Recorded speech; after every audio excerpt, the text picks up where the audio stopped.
Another day, another dollar. Thank the Lord for another 24. God, I knew that was you. Quick money video, quick personal finance video.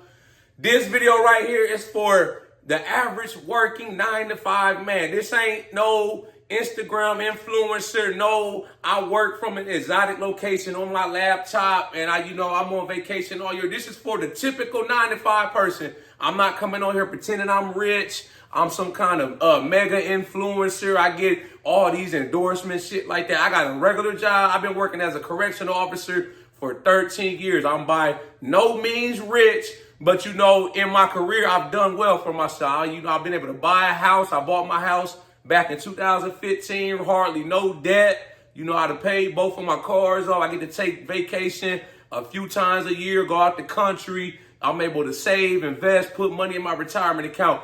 So to the people that work, your regular, typical 9-to-5 job, this video is for y'all. I'm giving y'all some money game. And like I said, I'm far from rich.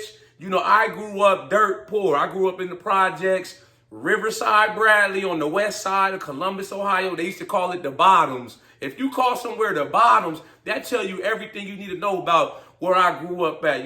Poverty, we was on Section 8, WIC, food stamps, a lot of crime. In the area that I grew up with, I could have easily went the wrong way, been out in the streets, running the streets, selling dope, robbing, doing all this and that, man. But, I chose to make something more of myself. I was able to get a football scholarship, make it out of my circumstances, graduated with my degree in criminal justice. And I've been working, like as a prison guard for 13 years now. So I'm trying to give people that work regular jobs game that they can use, money advice that they can use. You know what I'm saying? None of this fake shit. We not doing that, man. It's a lot of people that's online. They want you to buy this $1,000 course. They want you to motherfucking all this shit, man. It looks good, man. And I learned this too, man. Just by studying and just seeing a lot of them people ain't even got no money, man. You as a regular person working your 9-to-5 probably got more money than some of these people that be online capping, stunting, they be in rented cars. They'll take a picture in front of an exotic car acting like it's theirs. They want you to do these damn schemes and scams. Send me 500, I send you 5,000 back in 2. Fuck, I ain't doing all that, man. I'm getting the old traditional American dream where I'm building my own dream from the ground up, brick by brick, putting in the hard work. You know what I'm saying? But like the first thing, that always helped me as far as when it comes to money and personal finances is always having some money in my pockets. When I say that, if I ain't got no money in my pockets, I'm not going. My mom growing up, she always instilled that in me. When it was field trips, the class trips, she always made sure I had some spending money of my own. You know what I'm saying? When I was in college, I was on a football scholarship, but I wasn't working. I was, focusing on school and football. So, I ain't had no money like that. So, she was sending me money, like, for spending money or to do stuff, if I wanted to go out, stuff like that. She sent what she had. It might not have been a lot. My mom, single mom, working 2-3 jobs, but she did what she had to do to make sure we had a roof over our head. We had food on the table, clothes on our back. You know what I'm saying? It might not have been the fancy shit. It might not have been the newest Jordans out, but she did what she had to do to provide the necessities that we needed, And when I got my first job, I was 14 years old. I got my first job. I was working at the Mongolian barbecue. If y'all ever been, it's in Columbus, Ohio. They got different locations around the U.S., stir fry restaurant. And it was like, my mom, she was like, all you got to do is pay your phone bill. What you do with the rest of your money is yours. So I always had money in my pocket, some kind of spending money. And then I was blessed, right?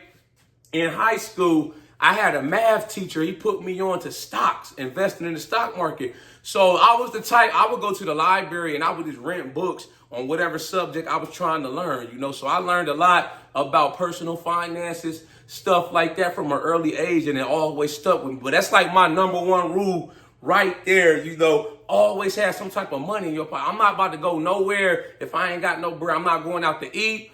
I'm not going on a vacation without no money. I'm not finna be bumming on nobody else. Got my damn cup, my charity cup, like I'm a homeless person, fucking bumming for money. Fuck that. If I ain't got my own money, I'm not going. You know what I'm saying? This is the next thing I want to bring up, man. When it comes to your salary, in your career, whatever job you do, it's not how much you make, it's how much you keep. I can't stress that enough. You got people out here that's making over 6 figures, but they live paycheck to paycheck. You know why? They spend more money than they make. You can't spend more money than that's what's coming in. You're going to end up in the red. You know what I'm saying? It just doesn't work that way. You got to be able, to save and put up money and not spend more than you make, And that leads me to the next thing. You have to have a budget. You got to have a budget, create you a budget, a monthly budget, and you got to live within your means. You know what I'm saying? That's what I do. You know what I'm saying? I've been working in the correctional field for 13 years. The money's good. With overtime, I work a lot of overtime. So I've been making over 6 figures, since like 2015, since I've been at the prison I'm at. But it's like I have a monthly budget. I got a spreadsheet. I don't have it on me. I'm going to take a picture of it and put it in this video. But it has all my expenses, like the mortgage, the utility bills, daycare expenses, anything I need to do that's an upcoming expense or like a bill, how much money I want to save out of this check.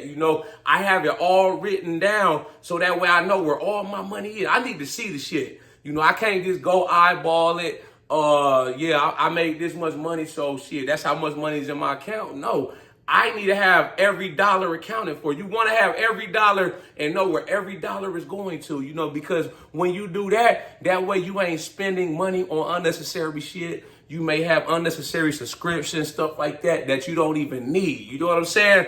So I got to account for every dollar. I need to see all my money. I need to know where all my different accounts, all my little stash spots, I hide money and shit like that, man. I be hiding money in the crib, in the cars, just in case I come in across an emergency. I may keep like a couple $100, $200-300 in both of my cars. You keep a few hundred on you at all times. Shit, you could damn near get yourself out of any situation. You know what I'm saying? You got the car breakdown. You ain't got damn AAA or something. You can get the tow truck driver, pay them a couple $100 to get your car towed, or I don't know, shit, your credit card get declined while you out to eat. You got some cash on you to settle the bill, or shit, you like, I got money in my car. Come with me, man. So you don't think I'm running off on the bill. What they call that? You run off without paying the bill. Shit, you can come with me. Shit, here, hold my phone while I go to my car and get this money. You know what I'm saying? I'm like that. If I ain't got the money, I'm not going. Don't invite me. I'm not trying to be something I'm not. You will never see me wearing no designer, Gucci, Fendi, none of that, man. I'm cool in a regular wife beater. I got some nice clothes now. Don't get it twisted. I like polo and Lacoste, but that's within my means. I stay in my level. I'm not out here trying to be something I'm not. You know what I'm saying? This is the next thing. I just started saying that you got to put your money to work. If you got a retirement account set up at your job through your employer, I tell the people, I make a lot of correctional officer videos too, trying to help people get hired in the correctional officer field. You know what I'm saying? I tell the people, the rookies and that, try to put as much money in your retirement account as you can from the get-go, and don't touch it unless it's like an emergency where you have to have that money, this and that, or you trying to use that money to buy a house or something. You could tap your retirement account sometimes to put your down payment on the house, But other than that, don't touch the shit. See, I got my shit right now. I'm putting in 20%. That goes every check. It goes to my retirement account, So, like I said, try to put as much as you can. Do it till it hurts. Try to put as much till it hurts your pockets almost. You like, damn, you kind of feel it, but you don't want to put too much to where you ain't able to enjoy life. You living like a damn, what you call them people, man? They like hoarders. They just hold all their money and don't spend nothing. They walking around with holes all in their shirt, but they got $1 million stashed away. Motherfucker, spend some of it now. I'm not saying not to enjoy life. I'm just saying you got to save and invest, and you got to think about the future. Now, you know what I'm saying? Like, it's all about balance. I save a lot of money. I invest a lot in my retirement, but I balance it out. I still go out to eat, take trips, this and that. I like to get some nice clothes every now and then. You want to feel good about yourself. You working hard, putting all these hours in, working, your job. Shit, you ain't doing it just for your health. You know what I'm saying? You got to enjoy this shit because you might not be here tomorrow. You know what I'm saying? So, bam, You got your money set up in your retirement account.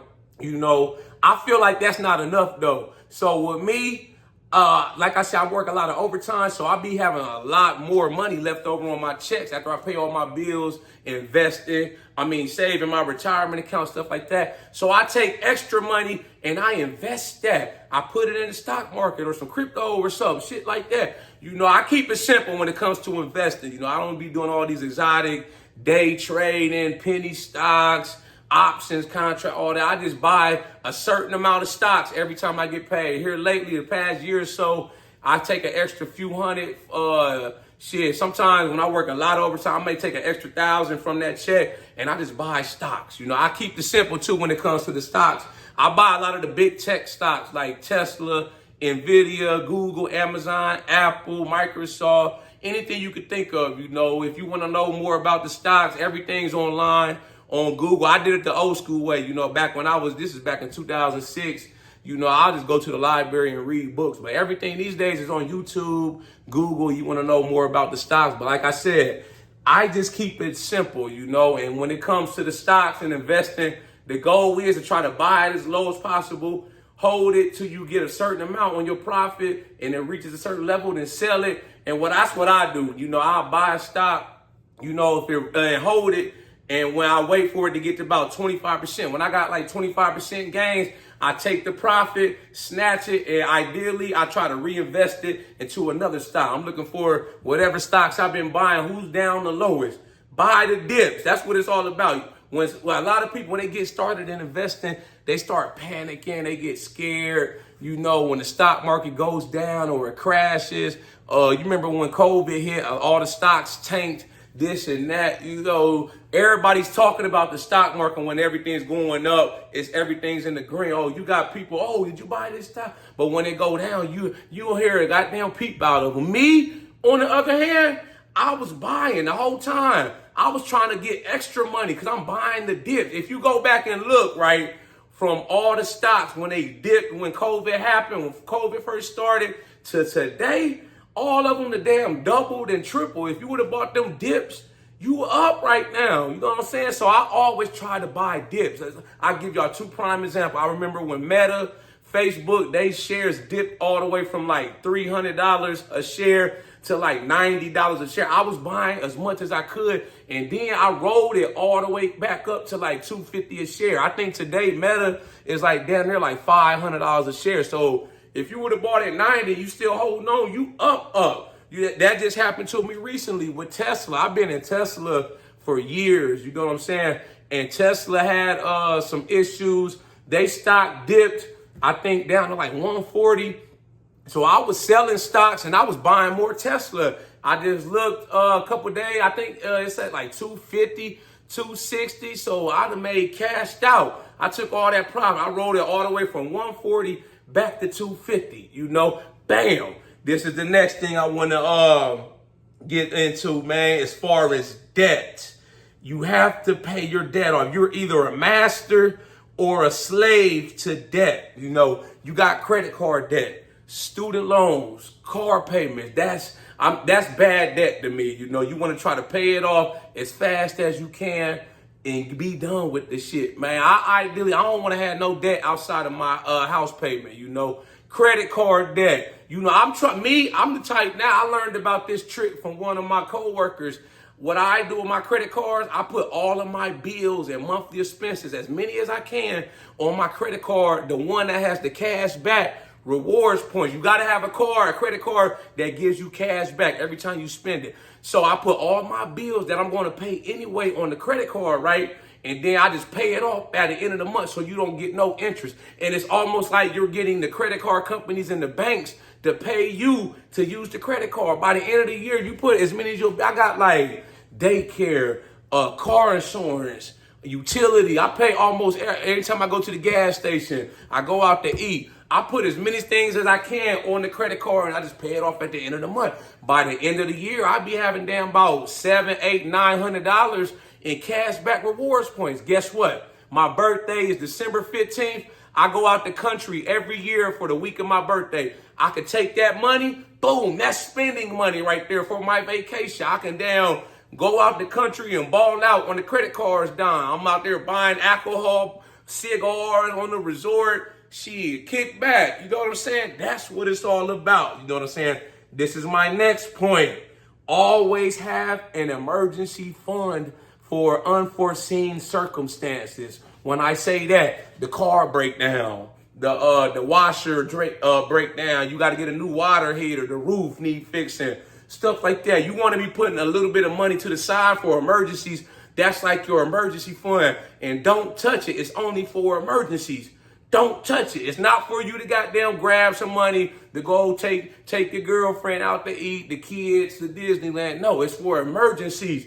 You know, put it in the bank account and don't log in and check it or something. I don't know, put out whatever you can afford, $25, $50 every check, and you just let it swell up. You know, you always want to have that, because then when an emergency arises, you ain't got no money, you ain't got that emergency account. Now you like, damn, what I'm gonna do? You gonna whip out the credit card, put it on the credit card. That keeps you from not going into debt over the emergency, or you having to pull money from your retirement or your stocks. If you got that emergency fund, you know, you can build it up to $1,000. You know, a lot of situations you can get yourself out of with $1,000, and you can take it a step further. Once you get to 1,000, you start paying off your debt. You can beef it up even more. You know, now you got 3 months worth of emergency expenses, 6 months, a year's worth of living expenses. Man, you can get to like a year's worth of living expenses. That means if you were to lose your job today, you got a year's worth to pay all your bills for a year. That's a lot of cushion room. You know, that's a great goal to aspire to do. You know what I'm saying? The last thing, Money 101, man, this get a lot of people right here. Keeping up with the Joneses. Fuck keeping up with the Joneses.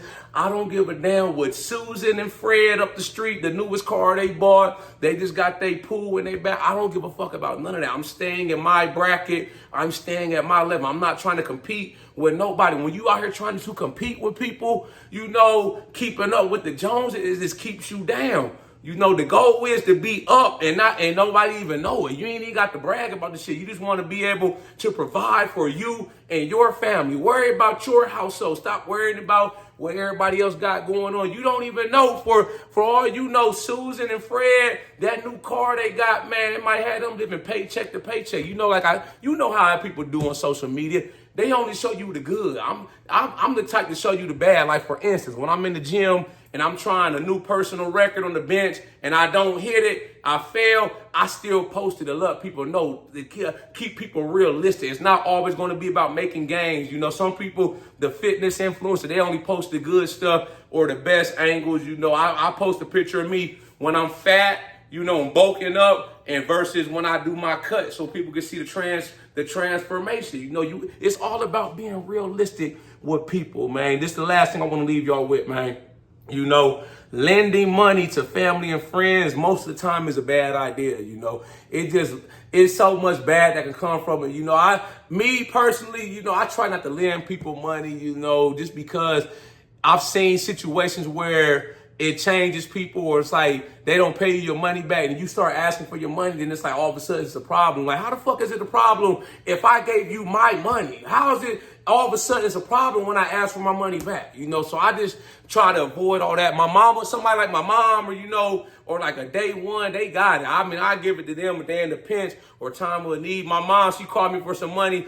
My mom don't really even call me for money, but I send her money when I get paid anyway, when I got it, you know, just because, you know, I'm always forever indebted to Mom Dukes, because she did everything she could to get me in this position, you know. So she calling for money, I'm going to send it. If I ain't got it on me, I'm going to find a way. I'm going to move some money around, some shit, whatever I got to do, you know, because that's Mom Dukes. She had my back from day one when nobody else did. You know what I'm saying? Y'all like this video, make sure you subscribe to my channel at The Ghetto Bodybuilder. Follow me on Instagram, TikTok at The Ghetto Bodybuilder. I got the merchandise for sale on my website. Shop with me, man. But y'all, hope this video can help some people out. You know, you struggling with your finances. You know, you trying to find a way to be better with your money. You know, these are just some things that help me out. And like I said, I'm just trying to be as realistic as possible. I'm not rich. You know, I'm not some mega influencer. I'm not on here trying to sell y'all some course. Buy my course for $1,000 and I'll give you all the games to get rich. None of that shit, man. I'm just doing this the old-fashioned,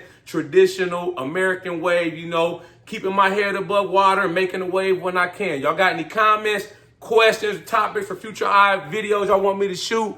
Drop a comment. I'll be sure to get back with you as soon as I can. Y'all know how we coming. Let's get motivated.